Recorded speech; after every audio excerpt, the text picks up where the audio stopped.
Yan, so OFW man o mga turista sa Middle East po. That is correct. Yesterday, I talked to DMW, kay Secretary Hans Kagdak, tapos kay Attorney Kaunan ng OWA, and maging sa DFA, maging sa ating military. All of them are all set and ready in case na mag-escalate yung tension doon sa Middle East. Ito yung pinaka-latest, as of 9 a.m. today, tumawag ulit ako sa DMW kasi constant monitoring ang ginagawa ng office ko. Nasa alert level 4 ang Iran, Syria, Iraq. Ni-raise natin sa alert level 4. What does alert level 4 means? Ibig sabihin, dapat meron na tong mandatory evacuation. So, I've learned na nasa Malacanang ngayon ang DMW, DFA, OWA at pinag-uusapan kung paano ma-repatriate itong mga kababayan natin na nasa sabing mga lugar. And then alert level 3 ay yung sa Lebanon. So what does it mean? Ibig sabihin voluntary. So doon sa mga gustong magpa-repatriate, then all they need to do is contact our embassy or our DMW at meron naman tayong hotline. Nasa yung hotline number natin. It's 1348. That's the hotline for everybody. Whether ikaw ay OFW o hindi, naipit ka doon sa sabi mo lugar, you can always contact that number. +63 1348. Okay. And then sa Israel is alert level 2. So ibig sabihin, ito ay parang restricted ka dapat sa iyong workplace o kung saan ka man naroon. And then sa alert level 1 is Jordan. So alert level 1 means warning lang, ingat ka dyan at kapag may problema, just contact us. And then walang alert levels, Kuwait, Oman, Bahrain, and Qatar, and UAE. And as we all know naman, merong casualty na unfortunately, nakakalungkot, si Mary Ann Velasquez de Vera, isang caregiver sa Basista, Pangasinan. And kasama ata yung kanyang amo, they weren't able to make it on time sa shelter. Anyway, my office have already contacted the relatives of Miss Mary Ann para magbigay ko anumang tulong nararapat. But I know for a fact yung DMW at OWA ay kumontak na rin kung anumang klaseng ayuda ang narapat ibigay dito sa mga kamag-anak or even sa labi ni Mary Ann kung paano maibalik sa Pilipinas. As we speak, may mandatory evacuation na pong gagawin doon sa alert level 4 countries? Yan yung pinag-uusapan pa rin sa Malacanang, and I don't know kung ano maging resulta ng kung what will be the result doon sa meeting ng mga taga DMW, TFA, OWA, and other concerned agencies para doon sa mandatory evacuation. Pero alert level 4, that means talagang evacuation talaga. Mandatory. Ayan ay Iran, Syria, and Iraq. Sir, Saan yung mga numbers of OFWs natin? Do we have... I'm sorry, go ahead. Ito lang para sa kalaman ng lahat. Sa Israel, we have 31,000 OFWs. Sa Iran, 800. Sa Saudi Arabia, 813,000. UAE, 975,000. Qatar, 250,000. Bahrain, 56,000. Oman, 49,000. Kuwait, 211,000. Jordan, 41,600. Iraq, 1,600. Lebanon, 14,000. Syria, 700. So, all in all, umabot sa 2,433,700 ang mga OFWs natin sa Middle East. These are documented OFWs. Yan yung kailangan pa ma-find out ng ating mga kinaukulan. Pero ito kasi documented to, ibig sabihin sila ay dumaan sa proseso at nakaregister sa OWA, so monitored sila. Yung mga undocumented, yun yung mga nakakatakot, yan yung isang concern ko rin na kailangan mag-reach out yung ating mga taga-DMW, especially MWO, mga offices natin, para alamin kung sino yung mga undocumented. Whether they're undocumented or not, they should be given the necessary help from our government. Maging yung mga turista. Not only yung mga OFWs, dapat pati mga turista natin na naipit doon, kailangan din pagtuunan ng pansin nating gobyerno. Sir, sabi niyo mag-uusap din kayo sa military, sir? Tama ba? Yes. Oh, why, sir? Ano pong napag-usapan doon? Sa military, in terms of transport, tinanong ko, sabi ko, in case, kasi may mga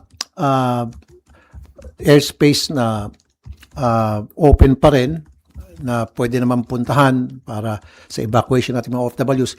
Ang sabi ng military, sila daw ay naka-standby, always ready in case mag-request ang DMW, DFA ng transportation, C-130, para sa evacuation plan. And kung kinakailangan, siyempre pag humupa na yung tensyon, kasi kung sarado pang airspace, siyempre di makapunta yung C-130 ng ating military. Pag humupa na, yun, pwede nila offer yung C-130 nila, pati yung Navy ships natin sa kung saan man lugar ang kakailanganin, evacuation of OFWs. Of course, may coordination sa mga bansa na kung saan pupunta yung seacraft and aircraft ng ating military. Sir, so isa pa.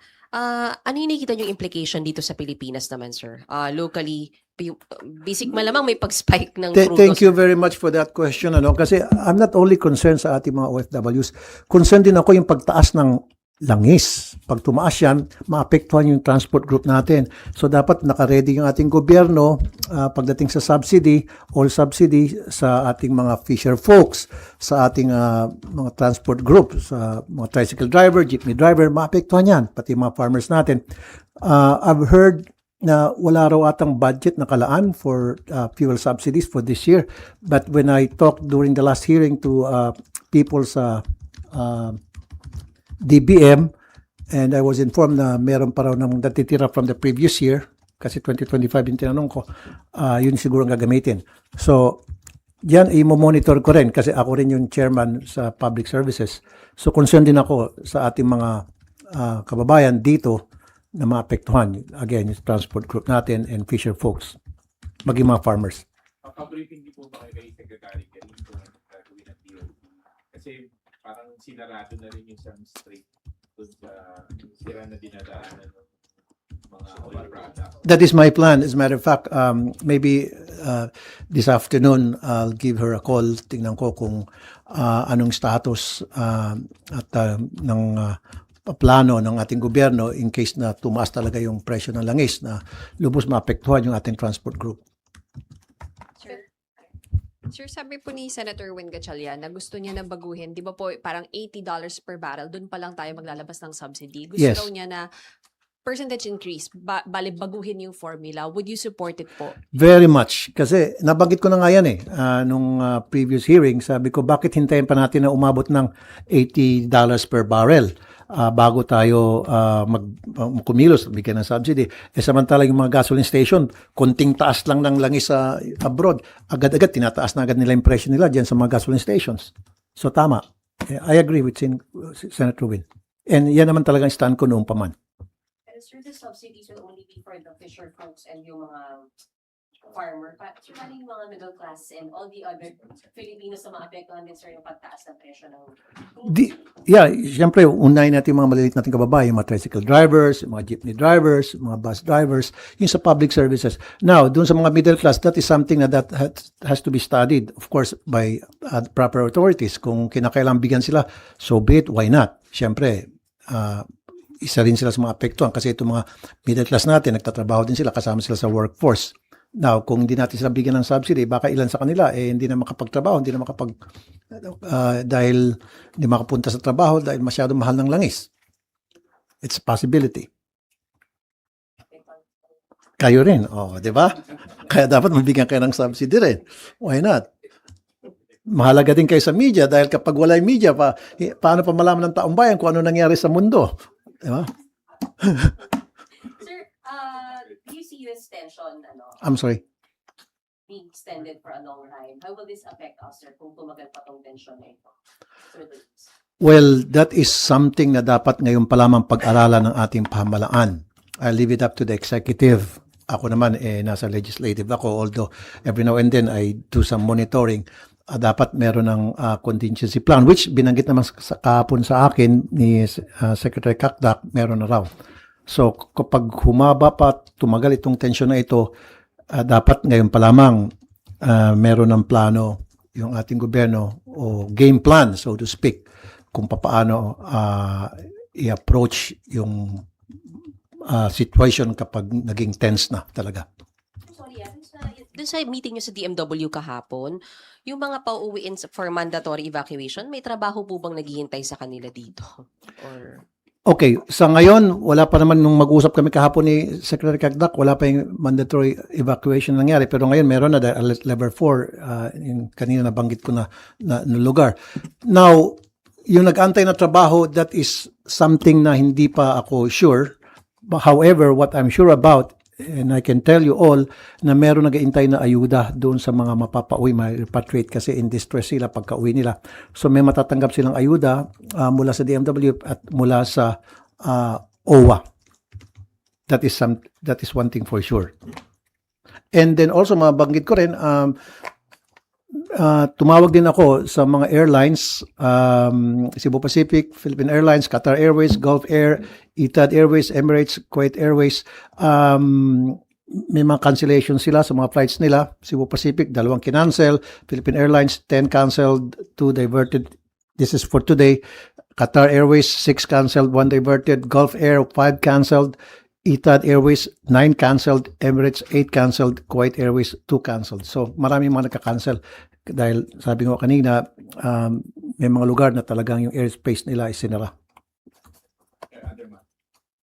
Sir, this early, sir, your name is being floated sa possible candidate for president or vice president sa 2020.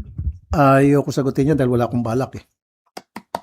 Pag may balak ako, sasagutin ko yan. Kaso wala akong balak, hindi ko sagutin yan. That's as of today, Sen. As of today, as of the future. Final answer. Categorically. Bakit? Masaya ako dito sa Senado. Marami ako nagagawa. For me, happy ako rito. So, bakit ako pupunta sa isang bagay na magkakaroon pa ako ng sakit sa ulo? Pero sir, mas marami kang nagagawa as president. Mas maraming pera, mas maraming power. Naku po. Dito mas marami ako nagagawa. Marami ako nakakausap na tao. Face to face, nakakausap ko sila. Nabibigyan ko solusyon yung kanilang problema. Pag ikaw ay nandun sa taas, damn if you do, damn if you don't. Kung gumawa ka ng tama, mali ka, meron pa rin kukontra sa'yo na mali ka. Hindi ka gumawa, sabihin tamad ka at wala kang pakinabang, etc. So, wala kang pupuntahan doon eh. Samantalang di sa Senate, low-key lang tayo at ginagawa lang natin trabaho natin at natutuwa naman ako dahil nakikita ko naman yung response ng mga natutulungan natin, nagpapasalamat. So, I'm happy. You have no plans at present and in the future, but are there groups already contacting you, conversing with you, encouraging you to run, sir? Yeah, of course. Pero I told them upfront, no. Anong offer sa inyo, sir, for president? Ang encourage kayo? No. Ko talaga. Yeah, may mga nagsasabi ng pwede ka dito, pwede ka dito. Sabi ko, I'm sorry, salamat sa tiwala, pero no.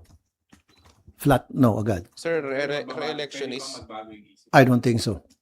I don't think so. Sir, sa ngayon, re-election ang... Yes, yun lang target ko. Ma-re-elect lang ako. Happy na ako. Makapagtrabaho muli. is VP Sara Tuloy-tuloy. among those who asked you to be VP for her for 2020? No. VP Sara did not ask you, did not Never. offer you anything, sir. Never. What about President Marcos, sir? Never. Sure. I'm sure. More than sure. Yung mga nagsabi sa akin, yung nasa private sector yon. Yung kumbaga nagre-recommenda lang, pero wala nagsabi na, uy, tumakbo ka, akong bahala sa iyo, tulungan kita, wala. Yun yung mga nakipag-usap sa akin, parang nagre-recommend lang, parang suggest. What if? Yon. Tapos sinasabi ko, pasensya na, ayoko. Political party, sir, wala. Basta't mga private individuals. Yun lang yun. Mga nakausap ko. Okay? Kahit pa magkaroon ng signature drive o ano. Wait, Kasi marami kasi gumagawa ng No, wala talaga akong balak. Like I said, I'm very happy dito sa Senado. Bakit pa ako pupunta sa isang sitwasyon na hindi ko sure kung anong mangyayari doon. Baka mamaya hindi ko ma-meet yung expectations nila. Ayoko naman na pag-retire ko, uga-uga na ako, may sakit ako, nasa kulungan ako. I don't want that to happen to me. Gusto ko pag-retire ko, malakas pa rin ako, nakakapag-bakasyon-bakasyon, maalagaan ko mga apo ko, yung mga ganon.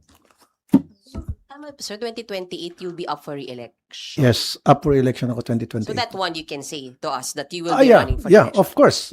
Definitely. I will run for re-election. Yan, itaga nyo sa bato. I will run for re-election sa 2028 as senator. Yun. Sen, yung nakaraan po meron kayong suspicion na baka yung isang company na supposedly bumili ng prime water and product. May update na kayo sir, regarding that? Yes, that's why we're gonna have another hearing para ipatawag yung mga dapat ipatawag para alamin natin kung talaga may kakayahan yung bumili ng prime water na magpatakbo ng maayos ng water supplies ng different cities, municipalities, local water districts natin. No. Pero na-check nyo ba kung sino yung may-ari kumpanya na yun ang binabanggit nyo nasa May mga haka, 100,000? may mga haka-haka, may company na, pero yung main owners, kung sino yung mga personalities behind that, may haka-haka, pero gusto ko may documented bago tayo magsalita, bago tayo magbigay ng definite answers kung who are these people. Sir, yung pong affidavit nung 18 na mga ex-Marines, meron po kasing resolution si Senator Amy na imbestigahan dito sa Senado. Would you be supportive of that? Or the other side na meron pong mga nagsasabi na bakit? Bakit natin gagawin dito? For me, honestly, I don't want to dignify yung mga tanong tungkol dun sa 18. Kasi I've monitored kay Ted Pailon ata to, na yung isang lawyer doon ng 18 Marines na inamin niya na meron siyang plinanta or pinasok or siningit lang doon na tao. Isang pagkakamali na agad yun. Tapos yung sabi ng military, hindi naman daw lahat ay members ng Philippine Marines at meron mga dishonorably discharged, etc. etc. So, ayokong pag-usapan. I don't want to dignify that kind of issue na lang. Ibang issue na lang pag-usapan natin. Ngayon, I leave it up to dun sa mga gustong mag-imbestiga. Go ahead, imbestiga nyo. Pero ayoko makisawsaw. Sige, sir, balik tayo dun sa presidential run. Oo, balik tayo dun, sir. Sir, yung sagot niyo pong no at present and in the future, that also goes for Senator Erwin. Nagkakausap kayo about it. Well, for Erwin, I cannot speak for my brother. That I cannot speak for him. Baka magalit sa akin. Tanong nyo na lang siya. Basta't ako, firm na ako dun sa stand ko na now and in the future, hindi ako tatakbo. Pero re-electionist ako, sure. Pero sir, saan po kayo tatakbo? Under admin or independent ba ulit? Independent pa rin ako. Yeah. Pero I will support doon sa nakita kong kandidato na katugma ng aking advokasya.